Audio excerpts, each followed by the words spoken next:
भक्तजनों, चलिए सुनते हैं गुरुवार की कथा। भारतवर्ष में एक प्रतापी और दानी राजा राज्य करता था। वह नित्य गरीबों और ब्राह्मणों की सहायता करता था। यह बात उसकी रानी को अच्छी नहीं लगती थी। वह न ही गरीबों को दान देती, न ही भगवान का पूजन करती थी और राजा को भी दान देने से मना किया करती थी। एक दिन राजा शिकार खेलने वन में गए हुए थे, तो रानी महल में अकेली थी। उसी समय बृहस्पति देव साधु वेश में राजा के महल में भिक्षा मांगने के लिए गए और भिक्षा मांगी। रानी ने भिक्षा देने से इनकार कर दिया और कहा, हे साधु महाराज, मैं तो दान पुण्य से तंग आ गई हूँ। मेरा पति सारा धन लुटाता रहता है। मेरी इच्छा है कि हमारा समस्त धन नष्ट हो जाए, फिर न रहे बांस न बजे बांसुरी। साधु ने कहा, देवी तुम तो बहुत विचित्र हो। धन संतान तो सभी चाहते हैं, पुत्र और लक्ष्मी तो पापी के घर में भी होनी चाहिए। यदि तुम्हारे पास अधिक धन है तो भूखे को भोजन दो, प्यासों के लिए प्याऊ बनवाओ, मुसाफिरों के लिए धर्मशालाएं खुलवाओ। जो निर्धन अपनी कुंवारी कन्याओं का विवाह नहीं करा सकते, उनका विवाह करा दो। ऐसे और कई काम हैं जिनका करने से आपका यश लोक परलोक में फैलेगा। परंतु रानी पर उपदेश का कोई प्रभाव न पड़ा। वह बोली, महाराज आप मुझे समझाएं नहीं। मैं ऐसा धन नहीं चाहती जो हर जगह बांटती फिरूं। साधु ने उत्तर दिया, यदि तुम्हारी ऐसी इच्छा है तो तथास्तु। तुम ऐसा करना कि बृहस्पतिवार को घर को पीली मिट्टी से लिपना और पीली मिट्टी से स्नान करना, सर धोकर भट्टी चढ़ाकर कपड़े धोना। ऐसा करने से आपका समस्त धन नष्ट हो जाएगा। इतना कहकर वह साधु महाराज वहाँ से अलोप हो गए। साधु के अनुसार कई बातों को पूरा करते हुए रानी को केवल 3 बृहस्पतिवार ही बीते थे कि उसका समस्त धन नष्ट हो गया। भोजन के लिए राजा का परिवार तरसने लगा। तब एक दिन राजा ने रानी से बोला, हे रानी तुम यहीं रहो, मैं दूसरे देश को जाता हूँ, क्योंकि यहाँ पर सभी लोग मुझे जानते हैं, इसलिए मैं कोई छोटा कार्य नहीं कर सकता। ऐसा कहकर राजा परदेश चला गया। वहाँ जंगल जाता और लकड़ी काटकर शहर में बेचता। इस तरीके से अपना जीवन व्यतीत करने लगा। इधर राजा के परदेश जाते ही रानी और दासी दुखी रहने लगे। एक बार जब रानी और दासी को 7 दिन तक बिना भोजन के रहना पड़ा, तो रानी ने अपनी दासी से कहा, हे दासी, पास ही के नगर में मेरी बहन रहती है। वह बड़ी धनवान है, तू उसके पास जा और कुछ ले आ ताकि थोड़ी बहुत गुजर बसर हो सके। दासी रानी के बहन के पास गई। उस समय गुरुवार का दिन था उस दिन, और रानी की बहन उस समय बृहस्पतिवार व्रत की कथा सुन रही थी। दासी ने रानी की बहन को अपनी रानी का संदेश दिया, लेकिन रानी की बड़ी बहन ने कोई उत्तर नहीं दिया। जब दासी को रानी की बहन से कोई उत्तर नहीं मिला तो वह बहुत दुखी हुई और उसे क्रोध भी आया। दासी ने वापस आकर रानी को सारी बात बता दी। रानी सुनकर अपने भाग्य को कोसने लगी।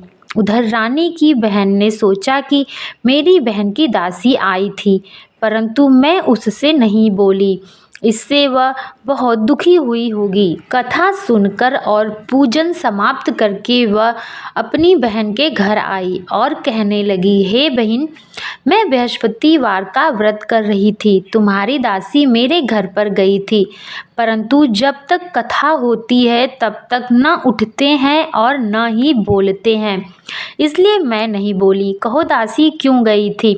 रानी बोली, बहन तुमसे क्या छिपाऊं, हमारे घर में खाने तक को अनाज नहीं है। ऐसा कहते कहते रानी की आंखें भर आईं। उसने दासी समेत पिछले 7 दिनों से भूखे रहने तक की बात अपनी बहन को विस्तार पूर्वक सुना दी। रानी की बहन बोली, देखो बहन, भगवान बृहस्पति देव सबकी मनोकामना को पूर्ण करते हैं। देखो शायद तुम्हारे घर में अनाज रखा हो। पहले तो रानी को विश्वास नहीं हुआ, पर बहन की आग्रह करने पर उसने अपनी दासी को अंदर भेजा तो उसे सचमुच अनाज से भरा एक घड़ा मिला। यह देखकर दासी को बड़ी हैरानी हुई। दासी रानी से कहने लगी, हे रानी, जब हमको भोजन नहीं मिलता तो हम व्रत ही तो करते हैं, इसलिए क्यों न इनसे व्रत की और कथा विधि पूछ लिया जाए ताकि हम भी व्रत कर सकें। तब रानी ने अपनी बहन से बृहस्पति व्रत के बारे में पूछा। उसकी बहन ने बताया, बृहस्पतिवार के व्रत में चने की दाल और मुनक्का से विष्णु भगवान का केले की जड़ में पूजन करें तथा दीपक जलाएं। व्रत कथा सुने और पीला भोजन ही करें, इससे बृहस्पति देव प्रसन्न होते हैं।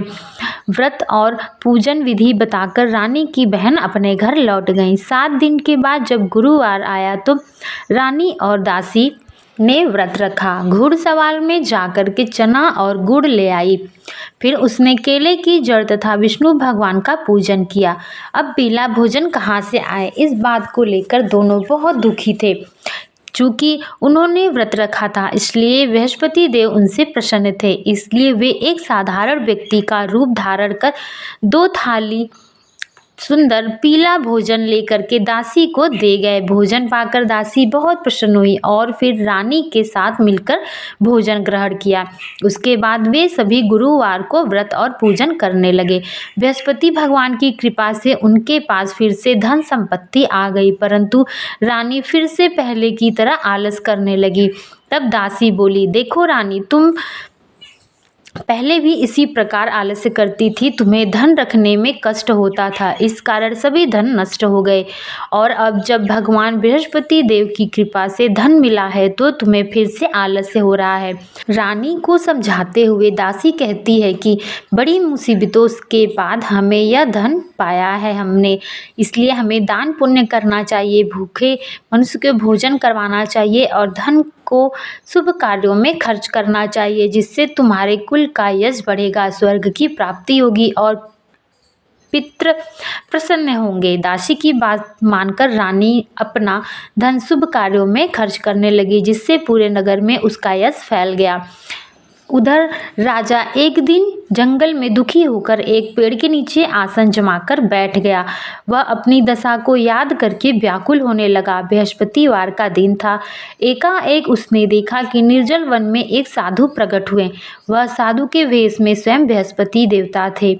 लकड़हारे के सामने आकर बोले, हे लकड़हारे, इस सुनसान जंगल में चिंता मग्न होकर क्यों बैठे हो? लकड़हारे ने दोनों हाथ जोड़कर प्रणाम किया और बोला, महात्मा जी, आप सब कुछ जानते हैं, मैं क्या कहूँ। यह कहकर रोने लगा और साधु को अपनी आत्मकथा सुनाई। महात्मा जी ने कहा, तुम्हारी स्त्री ने बृहस्पतिवार के दिन बृहस्पति देव का निरादर किया है, जिसके कारण रुष्ट होकर उन्होंने तुम्हारी यह दशा कर दी है। अब तुम चिंता को दूर करके मेरे कहने पर चलो, तुम्हारे सब कष्ट दूर हो जाएंगे और भगवान पहले से भी अधिक धन संपत्ति तुम्हें देंगे। तुम बृहस्पतिवार के दिन कथा किया करो। 2 पैसे के चना मुनक्का लाकर उसका प्रसाद बनाओ और शुद्ध जल से लोटे में शक्कर मिलाकर अमृत तैयार करो। कथा के पश्चात अपने सारे परिवार और सुनने वाले प्रेमियों में प्रसाद व बांट कर खुद भी ग्रहण किया करो। ऐसा करने से भगवान तुम्हारी सब मनोकामना पूरी करेंगे। साधु के वैसे वचन सुन के लकड़हारा बोला, हे प्रभु, मुझे लकड़ी बेचकर इतना पैसा नहीं मिलता जिससे मैं भोजन के उपरांत कुछ भी बचा सकूं। मैंने रात्रि में अपनी स्त्री को व्याकुल देखा है। मेरे पास कुछ भी नहीं जिससे मैं उसकी खबर मंगा सकूं। साधु ने कहा, हे लकड़हारे, तुम किसी बात की चिंता मत करो। बृहस्पतिवार के दिन तुम रोजाना की तरह लकड़ियां शहर बेचने को जाओगे। तुमको रोज से दूना धन प्राप्त होगा, जिससे तुम भली भांति भोजन कर लोगे तथा बृहस्पतिवार के पूजन का सामान भी आ जाएगा। इतना कहकर साधु वहां से अंतर्ध्यान हो गए। धीरे धीरे समय व्यतीत होने पर फिर वही बृहस्पतिवार का दिन आया। लकड़हारा जंगल से लकड़ी काटकर किसी शहर में बेचने गया। उसे उस दिन से और दिन से अधिक पैसा मिला। राजा ने चना गुड़ आदि ला करके गुरुवार का व्रत किया। उस दिन से उसके सभी क्लेश दूर हुए, परंतु जब दोबारा गुरुवार का दिन आया तो लकड़हारा व्रत करना भूल गया। इस कारण बृहस्पति भगवान नाराज हो गए। उस दिन उस नगर के राजा ने विशाल यज्ञ का आयोजन किया था। शहर में यह घोषणा करा दी कि कोई भी मनुष्य अपने घर पे भोजन ना बनावे, ना ही आग जलावे। समस्त जनता मेरे यहाँ भोजन करने आए। इस आज्ञा को जो न मानेगा उसके लिए फांसी की सजा दी जाएगी। इस तरह की घोषणा संपूर्ण नगर में करवा दी गई। राजा की आज्ञा अनुसार शहर के सभी लोग भोजन करने गए, लेकिन लकड़हारा कुछ देर से पहुंचा, इसलिए राजा उसको अपने साथ घर लिवा ले गए और वहीं पे जाकर भोजन करा रहे थे तो रानी की दृष्टि उस खूंटी पर पड़ी जिस पर रानी का हार लटका हुआ था। वहां दिखाई नहीं दिया। रानी ने निश्चय किया कि मेरा हार इसी मनुष्य ने चुरा लिया है। उसी समय सिपाहियों को बुलवाकर उसे कारागाह में डाल दिया। जब लकड़हारा कारागाह में पड़ गया तब बड़े दुखी मन से विचार करने लगा, न जाने कौन से पूर्व जन्म के कर्म से मुझे यह दुख प्राप्त हुआ है, और उसी साधु को याद करने लगा जो जंगल में मिला था। उसी समय तत्काल बृहस्पति देव साधु के रूप में प्रकट हुए और उसकी दशा को देखकर कहने लगे, अरे मूर्ख, तूने बृहस्पति देव की कथा नहीं करी, इसी कारण तुझे यह दुख प्राप्त हुआ है। अब चिंता मत कर, बृहस्पतिवार के दिन कारागार के दरवाजे पर 4 पैसे मिलेंगे, जिनसे तू बृहस्पति देव की पूजा करना, तेरे सभी कष्ट दूर हो जाएंगे। बृहस्पतिवार के दिन उसे 4 पैसे मिले। लकड़हारे ने कथा कही। उसी रात्रि को बृहस्पति देव ने उस नगर के राजा को स्वप्न में कहा, हे राजा, तुमने जिस आदमी को कारागार में बंद रखा है वह निर्दोष है, वह राजा है, उसे छोड़ देना। रानी का हार उसी खूंटी पर लटका हुआ है। अगर तू ऐसा नहीं करेगा तो मैं तेरे राज्य को नष्ट कर दूंगा। इस तरह रात्रि के स्वप्न को देखकर राजा प्रातःकाल उठा और खूंटी पर हार देखकर लकड़हारे को बुलाकर क्षमा मांगी तथा लकड़हारे को योग्य सुंदर वस्त्र आभूषण देकर विदा कर दिया। बृहस्पति देव की आज्ञा अनुसार लकड़हारा अपने नगर को चल दिया। राजा जब नगर के निकट पहुंचा तो उसे बड़ा आश्चर्य हुआ। नगर में पहले से अधिक बाग, तालाब, कुएं, धर्मशालाएं, मंदिर इत्यादि बन गए थे। राजा ने पूछा, यह सब किसका है? तब नगर के सभी लोग कहने लगे, यह सब रानी और बांदी के है। तो राजा को बड़ा आश्चर्य हुआ तथा गुस्सा भी आया। रानी जब यह खबर सुनी कि राजा आ रहे तो उन्होंने अपनी बांदी से कहा, हे दासी, देख, राजा हमको कितनी बुरी हालत में छोड़कर चले गए थे। हमारी ऐसी हालत देखकर वो लौट न जाए, इसलिए तू दरवाजे पर खड़ी हो जा। आज्ञा अनुसार दासी दरवाजे पर खड़ी हो गई। जब राजा आए तो उन्हें वह अपने साथ लिवा ले आई। तब राजा ने क्रोध करके रानी से पूछा, हे रानी, तुम्हें यह सब धन कैसे प्राप्त हुआ? तब रानी ने कहा, यह सब धन हमें बृहस्पति देव के व्रत के प्रभाव से प्राप्त हुआ है। तब राजा ने निश्चय किया, 7 रोज बाद तो सभी बृहस्पति देव की पूजन करते हैं, परंतु मैं प्रतिदिन व्रत किया करूंगा तथा एक दिन में 3 बार कहानी किया करूंगा। अब हर समय राजा के दुपट्टे में चंदे की दाल बंधी रहती थी तथा दिन में 3 बार कहानी कहता था। एक रोज राजा ने विचार किया कि चलो अपने बहन के यहाँ हो आवे। इस तरह निश्चय कर राजा घोड़े पर सवार अपनी बहन के यहाँ चल दिया। मार्ग में उसने देखा कुछ आदमी एक मुर्दे को लेकर के जा रहे हैं। राजा ने उसे रोककर कहा, अरे भाइयों, तुम मेरे बृहस्पतिवार की कथा सुन लो। वे बोले, लो, हमारा आदमी मर गया है, इसे अपनी कथा की पड़ी है। परंतु कुछ आदमी बोले, अच्छा कहो, हम तुम्हारी कथा भी सुनेंगे। राजा ने दाल निकाली और जब कथा आधी हुई तब मुर्दा हिलने लगा। जब कथा समाप्त हुई तो वह मुर्दा राम राम करके खड़ा हो गया। आगे मार्ग में उसे एक किसान खेत में हल चलाता दिखा। राजा ने कहा, अरे भैया, तुम मेरी बृहस्पतिवार की कथा सुन लो। किसान बोला, जब तक मैं तुम्हारी कथा सुनूंगा तब तक 4 हरैया जोत लूंगा। जा अपनी कथा किसी और को सुनाना। इस तरह राजा के आगे बढ़ते ही बैल पछाड़ खा के गिर गए और किसान के पेट में जोर से दर्द होने लगा। उस समय उसकी माँ रोटी लेकर के आई थी। जब सभी हाल पूछा तो पुत्र ने सभी हाल बोल दिया। तब बुढ़िया दौड़ी दौड़ी घोड़सवार के पास गई और बोली, मैं तेरी कथा सुनूंगी, तू अपनी कथा मेरे खेत पे चलकर कहना। तो राजा ने बुढ़िया के खेत पे जाकर कथा कही, जिसके सुनते ही बैल उठ खड़े हुए और किसान के पेट का दर्द भी बंद हो गया। राजा अपनी बहन के घर पहुंच गया। बहन ने भाई की खूब मेहमानी की। दूसरे रोज प्रातःकाल राजा जगा तो देखा सभी मनुष्य भोजन कर रहे हैं। राजा ने कहा, हे बहन, कोई ऐसा मनुष्य नहीं है जिसने भोजन न किया हो, मेरी बृहस्पतिवार की कथा सुन ले। बहन बोली, भैया यह प्रदेश ऐसा है, लोग यहाँ भोजन करते हैं, बाद में अन्य कार्य करते हैं। अगर कोई ऐसा व्यक्ति हो तो मैं पड़ोस में देखकर आती हूँ। यह बोलकर राजा की बहन पड़ोस में देखने चली गई, परंतु उसे कोई भी ऐसा व्यक्ति नहीं मिला जिसने भोजन न किया हो। अतः वह एक कुम्हार के घर गई जिसका लड़का 3 दिन से बीमार था। उसे मालूम हुआ कि यहाँ पर किसी ने 3 दिन से भोजन नहीं किया है, तो रानी की बहन ने अपनी भाई का कथा सुनने के लिए कहा, तो कुम्हार तैयार हो गए। राजा ने जाकर के कुम्हार के घर कथा कही और प्रसाद दिया। तब कथा सुनने के बाद कुम्हार का पुत्र ठीक हो गया। अब तो राजा की प्रशंसा होने लगी। एक रोज राजा ने कहा, हे बहन तैयार हो जाओ, हम अपने घर को जा रहे हैं।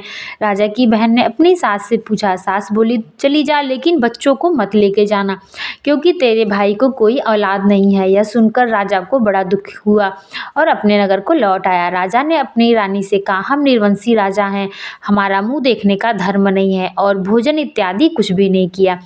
रानी बोली, हे प्रभु, बृहस्पति देव ने हमें सब कुछ दिया है, हमें औलाद भी अवश्य देंगे। उसी रात्रि को बृहस्पति देव ने राजा के स्वप्न में कहा, हे राजा उठ, सभी सोच त्याग दे, तेरी रानी गर्भ से है। राजा को यह बात सुनकर बड़ी खुशी हुई। 9वें महीने एक सुंदर पुत्र पैदा हुआ। तब राजा बोला, हे रानी, स्त्री बिना भोजन के रह सकती है, बिना कहे नहीं। जब मेरी बहन आवे तो उनसे कुछ कहना नहीं। रानी ने सुनकर हाँ कह दिया। राजा की बहन जब यह शुभ समाचार सुनी तो बड़ी खुशी हुई तथा बधाई लेकर के आई। तब रानी बोली, घोड़ा चढ़ी नहीं आई, गधा चढ़ी आई। राजा की बहन बोली, भाभी मैं इस प्रकार न कहती तो तुम्हें औलाद कैसे प्राप्त होते। बृहस्पति देव ऐसे ही हैं, जिसके मन में जो कामनाएं होती हैं सब पूर्ण करते हैं। जो सद्भावना पूर्वक बृहस्पतिवार का व्रत करता है, कथा पढ़ता है, दूसरे को सुनाता है तथा खुद सुनता है, बृहस्पति देव सब उसकी मनोकामना पूर्ण करते हैं। इसलिए पूर्ण कथा सुनने के बाद हृदय से मनन करते हुए जय जयकार बोलना चाहिए। बोलिए बृहस्पति भगवान की जय, बृहस्पति भगवान की जय।